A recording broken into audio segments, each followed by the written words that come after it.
Lo que quería hacer un poco era hablar sobre lo que comentó el director general de la OMS el 24 de febrero en la conferencia que dio, donde habló sobre los datos que el equipo de la OMS pudo recabar o que pudo juntar en las distintas ciudades de China, que mandaron personalmente gente a averiguar cómo es que estaba yendo la enfermedad, cómo estaba avanzando el contagio de la enfermedad y demás. Algunos de los datos que tiró el director general de la OMS son que el virus no mutó allí, al menos hasta ese día. Esto se ve por la secuenciación de los ácidos nucleicos del virus. Eso es una buena noticia, lo que indica que al menos en China no hubo mutaciones en el virus que pudieran hacerlo más virulento o cambiar su poder de contagio, eh, que es una de las teorías que al menos se manejan un poco en Irán, pero como conté en otro video, es muy temprano para decir eso sobre Irán, al menos mirando las figuras oficiales por el tema de que sumar una muerte es más rápido que sumar un caso recuperado, porque el criterio para sumar a alguien recuperado es 14 días, no, perdón, 10 días sin recuento viral y sin fiebre. También lo que comentó es que la mortalidad en Wuhan es de entre el 2 y el 4% y que fuera es de el 0,7%. Esto es importante porque lo que te marca un poco es que la enfermedad quizás no sea tan mortal, pero con la mortalidad que tiene o con la severidad que genera es suficiente para hospitalizar un montón de gente. Y si hospitaliza un montón de gente, los sistemas de salud se ven colapsados, que es lo que pasó en Wuhan, y como no toda la gente que necesita atención médica la va a conseguir, el porcentaje de mortalidad va a aumentar, que es lo que se presume estaría pasando en Wuhan. Y por eso que en otras ciudades de China la mortalidad es muchísimo más baja. Después, algo que no había visto en ningún otro lado que comentó es que acá, que comentó es que las personas que tienen síntomas leves se recuperan en alrededor de 2 semanas y las personas más afectadas tardan entre 3 y 6 semanas en recuperarse. Esto me llamó la atención porque es un tiempo de recuperación bastante largo hasta para las que tienen síntomas leves. Con lo cual podemos decir que la enfermedad que produce este virus es una enfermedad que se prolonga bastante, lo cual también contribuye a ese tema de el lago, la diferencia de tiempo entre sumar un caso de una persona fallecida y una persona que se recupera de la enfermedad. Después, habló un poco de los focos en Italia, Irán y Corea del Sur. Dijo que son preocupantes porque si esos focos hacen pie allí y surgen 3 brotes como los que tiene China, esto es definitivamente una pandemia y ya va a ser prácticamente imposible de controlar o al menos de controlar con las medidas que se habían tomado originalmente, que era agarrar en el brote inicial de la infección en China y contenerlo ahí. Esas medidas ya hubieran fallado si hace pie en Italia, Irán y Corea del Sur, y por eso el director general de la OMS habla de que son los tres lugares más importantes en este momento. Y bueno, y si no se pueden controlar Italia, Irán y Corea del Sur, ya cumple la definición de pandemia, que es la de haber brotes en varias regiones del mundo a la misma vez. Con lo cual, como no se está pudiendo controlar lo que está pasando en Italia, Irán y Corea, dice que la posibilidad de pandemia es real y que los países deberían prepararse como si esto fuera una pandemia, porque en caso de que eso ocurriera, los países tienen que estar listos para eh, detectar los casos rápidamente, rastrear los casos para atrás, digamos, al paciente cero de su propio país, tener controles en los aeropuertos, estar listos para tomar la medida de aislamiento de las personas, tratar de darle la mayor cantidad de insumos a los hospitales, de tener toda la preparación logística y de organización que requiere tomar medidas de aislamiento rápidamente, porque era un poco lo que contaba. El porcentaje de mortalidad es mucho más alto en Wuhan que en el resto de ciudades de China, y eso es por la presión que esto pone sobre el sistema de salud. Si bien la mortalidad de este virus no sería algo tremendo, el 20% de los que sufren esta enfermedad, como dije antes en otro video, el 20% sufre síntomas suficientemente graves como para terminar en una clínica o un hospital. Si eso ocurriera y con el poder de contagio que tiene esta enfermedad, pudiendo infectar a cientos de miles o millones de personas en un mismo país, puede fácilmente sobrecargar el sistema de salud y que no todas las personas que necesitan atención médica la tengan y que eso sea una de las cosas que pueda disparar el porcentaje de mortalidad de esta enfermedad. A esta altura yo diría que ya es muy extremadamente complicado de contener a nivel de sabemos que aislamos esta cantidad de gente y contenemos al virus y en un par de semanas está erradicado. Eso está visto que es sumamente complicado de hacer con este virus, porque con todas las medidas que tomó China no pudo hacerlo. Lo que habla él un poco es que, aunque no tenga un porcentaje de mortalidad tremendo este virus, el 20% de las personas que contraen la enfermedad van a tener síntomas suficientemente graves como para terminar en un hospital o una clínica. Y con el poder de contagio que tiene este virus, podría fácilmente infectar en un país a cientos de miles o millones de personas. Si eso ocurre, va a haber un montón de personas que van a necesitar atención médica. Y como decía un poco antes, la razón de por qué el porcentaje de mortalidad en Wuhan es más alto que en el resto de ciudades chinas, si vos tenés millones de personas infectadas y el 20% necesita atención médica, se van a colapsar los sistemas de salud de todos los países. Él hablaba un poco de que sí, los países pobres o países no desarrollados tienen sistemas de salud más deficientes y menos recursos, pero los países desarrollados también tienen poblaciones más envejecidas, entonces en ambos casos los sistemas de salud están funcionando en condiciones normales, casi a su 100% de capacidad. Entonces, en ambos casos va a presentar un problema grave si hay cientos de miles o millones de personas infectadas y el 20% de ellos necesita atención médica. ¿Por qué? Porque no va a haber suficientes médicos, porque no va a haber suficientes camas, porque no va a haber suficientes respiradores artificiales. Entonces, para poder evitar eso, es que él dice, lo del punto anterior, que los países deben prepararse como si esto fuera una pandemia y prepararse para tomar medidas de aislamiento rápidamente, para poder diagnosticar rápidamente al virus y eh,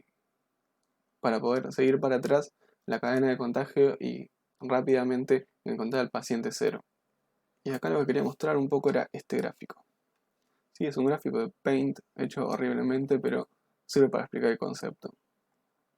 En el eje Y tenemos el número de casos activos de enfermedades infectadas que están pasando por la enfermedad en un dado momento, que no es lo mismo que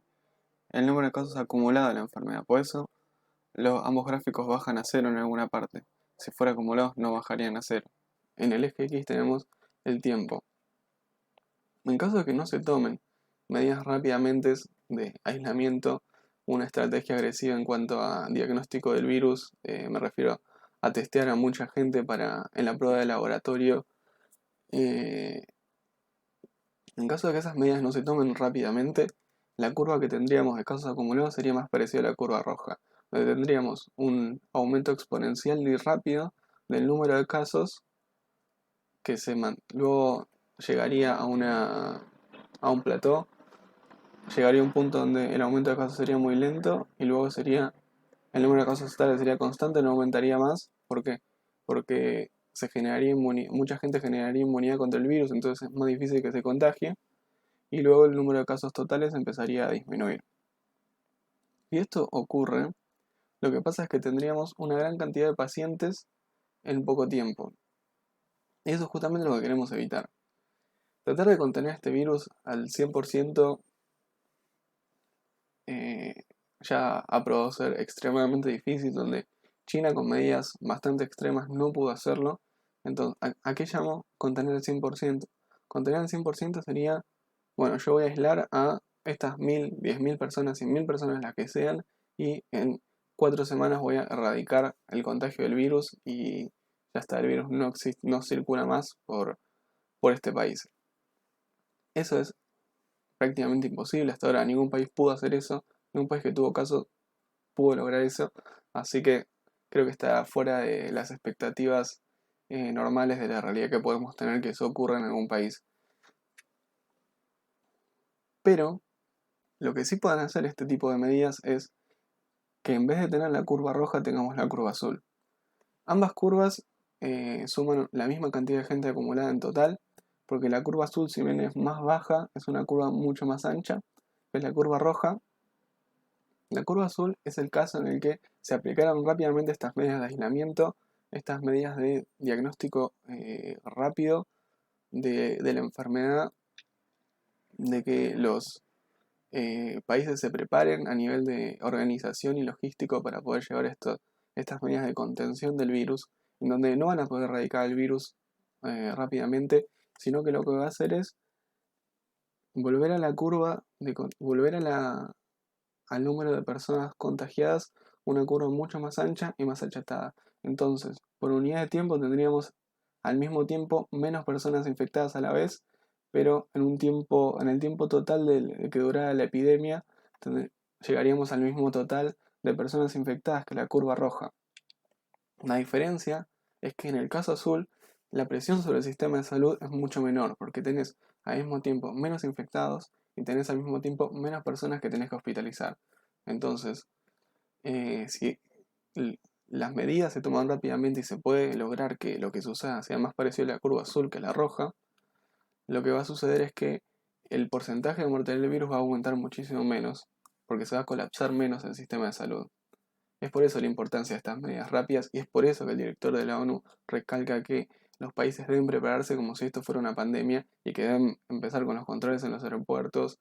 tener un montón de reactivos listos para hacer las pruebas de laboratorio, tener la mayor cantidad de camas posibles, preparar ventiladores, respiradores artificiales y demás. Bueno, una vez dicho eso, ayer en la noche me topé con esta noticia, es que se confirma el primer caso de coronavirus en Brasil. No me sorprende para nada, era cuestión de tiempo. Si bien entre Latinoamérica y China creo que hay muy pocos o no hay casi vuelos directos de China a Latinoamérica. Sin embargo, como el virus está en Europa y está en Estados Unidos también, y hay un montón de viajes entre Latinoamérica y Europa, y Latinoamérica y Estados Unidos, era solo una cuestión de cuándo ocurría, no si iba a ocurrir o no. En donde parece que el paciente cero en Brasil fue una persona que estuvo en Italia y que volvió en un avión, y en varios sitios que vi la noticia decían que todavía no se sabe cómo está el resto de personas que viajaron en el avión. Que bueno, ha habido casos de contagio en hospitales, aviones, cruceros, prisiones, donde un solo caso logra contagiar a decenas de personas o hasta algunos cientos de personas. Entonces no sería raro que las personas que hayan viajado con este brasilero, la mayoría en este avión esté infectada. Con lo cual probablemente se han distribuido por Brasil unas cuantas personas infectadas con el virus que pasaron de largo los controles porque no tenían síntomas. No sé, de todas maneras no sé si Brasil estaba ya con gente en los aeropuertos testeando los síntomas, pero de todas maneras se les pasaron de largo si es que lo estaban haciendo. Y entonces probablemente esté gestándose un brote parecido a lo que pasa en Italia, pero digamos está más en un estadio más temprano que Italia, pero en Brasil. Esta persona, este caso fue encontrado en San Pablo. Y respecto a esto, bueno, un poco lo que mostraba en la curva anterior, de lograr una acumulación de casos con una curva más chata y más ancha, en vez de con una curva más alta y fina, es un poco lo que pasó en China, donde todas las medidas que tomó de aislamiento y de diagnosticar rápidamente el virus y de todo lo que hizo, lo que realmente logró es que le dio al resto del mundo algunas semanas para prepararse. Si China no hubiese tomado las medidas estrictas que hizo, lo que hubiese pasado es que el virus se hubiese diseminado por el resto del mundo más rápidamente. Entonces China le compró tiempo al resto de los países. El resto de los países está usando ese tiempo en algo productivo para evitar que en sus países surjan estos brotes. No lo sé, creo que también hay un poco de eh, subestimación de esta enfermedad y un poco decir, bueno, es una gripe más, no pasa nada. Entonces creo que no se han tomado, al menos en Argentina, me parece que no hay, en muchos casos no hay una preparación tan fuerte como se debería, según lo que he escuchado, no, tampoco soy un experto en el tema ni estoy metido en la política de Estado de eso, pero, pero sí. Entonces China lo que le hizo al resto del mundo es comprarle tiempo. Espero que el resto de los países esté usando correctamente ese tiempo para minimizar los daños que pueda causar esta enfermedad y, y nada, y que esta enfermedad termine pasando rápidamente y que no genere muchos daños a nivel del número de fallecidos y a nivel económico, que parece que es inminente el impacto y que está llevando a varios países a la recesión esto, porque si uno tiene estos casos y tiene que tener políticas de aislamiento o tiene que aislar personas y tiene que dejar a esas personas trabajen o que trabajen desde casa, no todo el mundo puede trabajar desde casa, entonces separa un poco la economía y genera también daños por ese lado.